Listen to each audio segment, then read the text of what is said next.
Hello everyone, hello Dipolog, hello Zamboanga del Norte. Welcome once again to LV Amor Vlogs, and this is your friend Lou Amor. Today I'm going to share with you numbers in the Bible.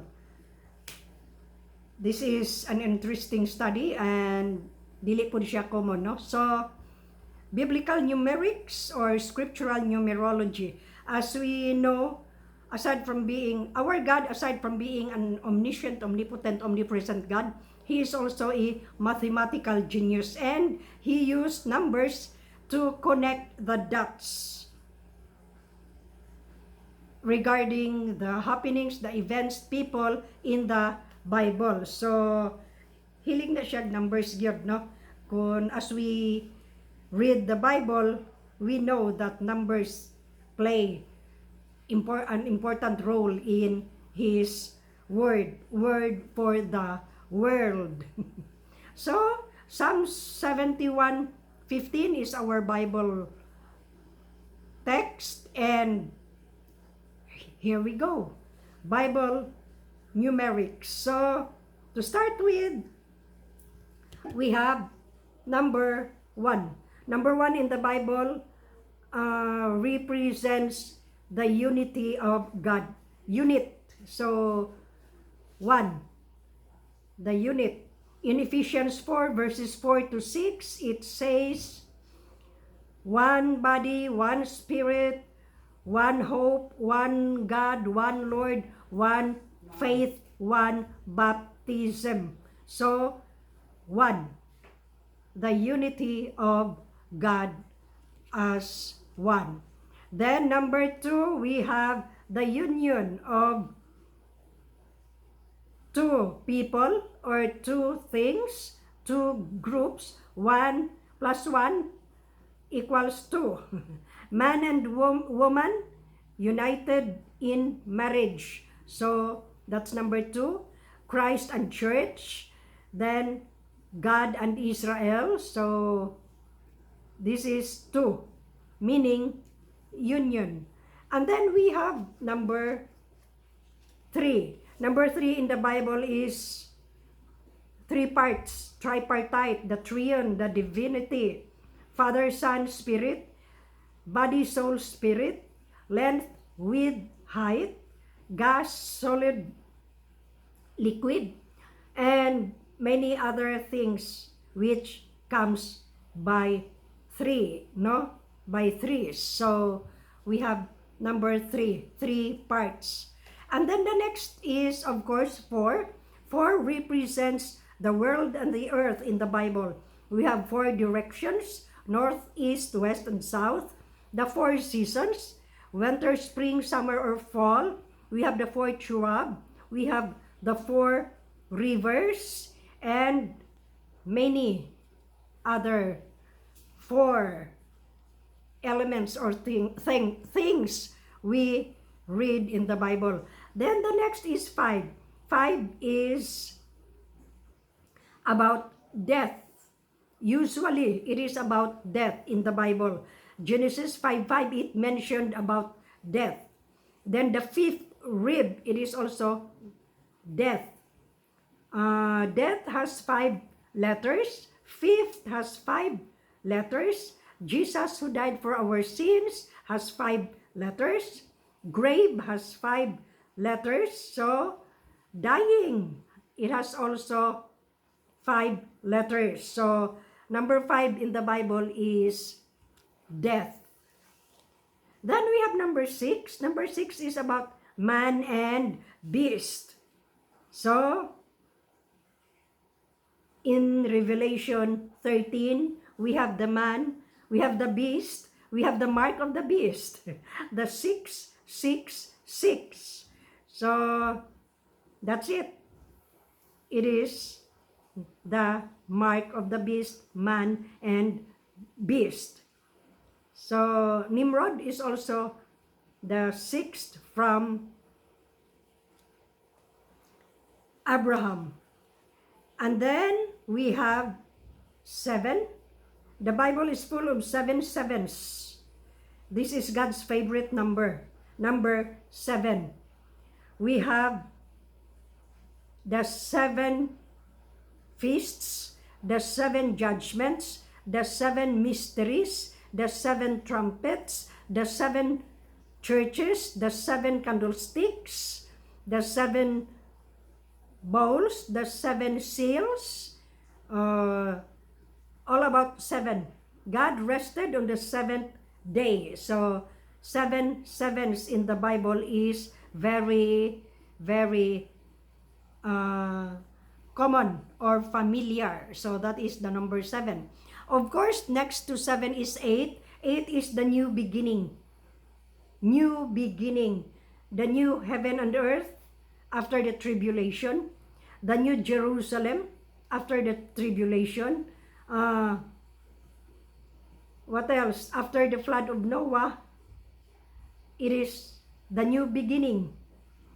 No? So number 8 is the new beginning. Usually, the new beginning.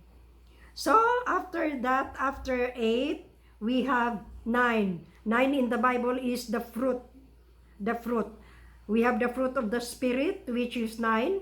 Love, peace, joy, long-suffering, gentleness, goodness, faith, meekness, self-control, or temperance. So, if we count Holy Bible, it is also 9. The King James it is also 9.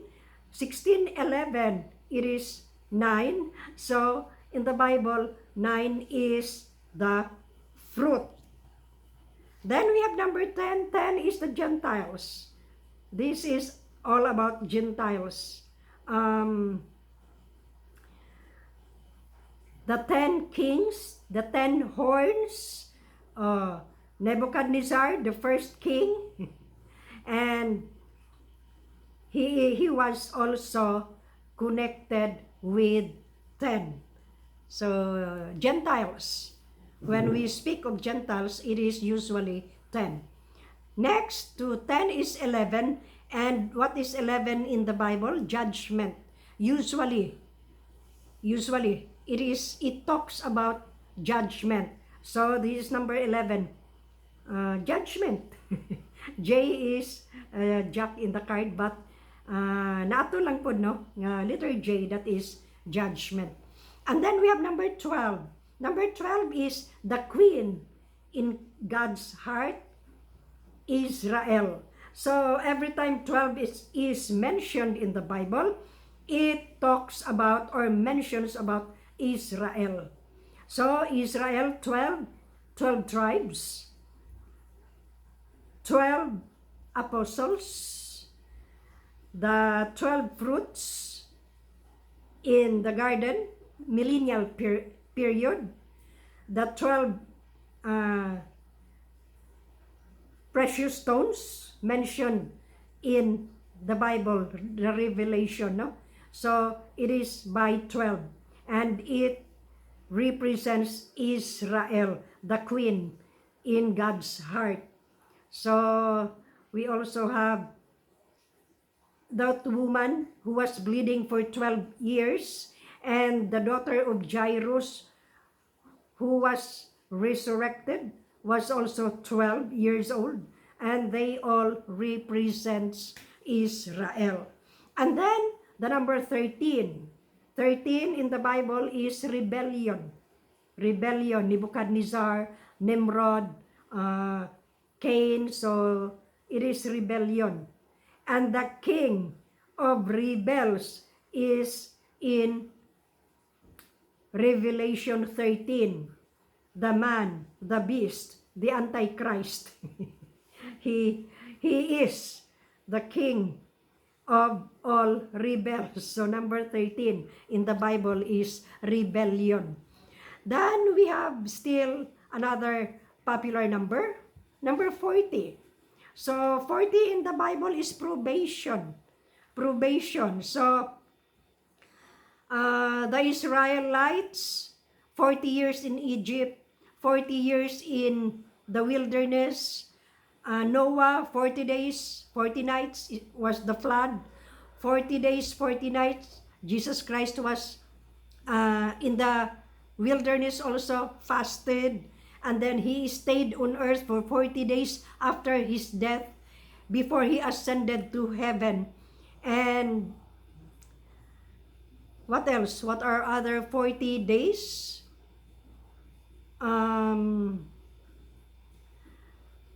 Basta ang 40 days is probation in the Bible. King Saul and King David both reigned in Israel for 40 years. So 40 is probation in the Bible. So there are still other numbers, 70 years, 120 years, and other years.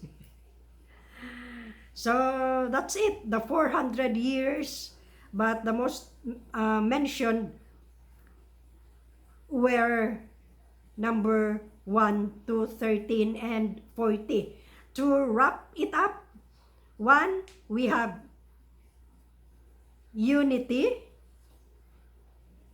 and then 2, we have union, number 3, the 3 parts, 4, world and earth, 5, death, 6, man and beasts, 7, completion, perfection, number 8 is new beginning, number 9 is fruit, 10 is Gentiles, 11 is judgment, 12 is Israel,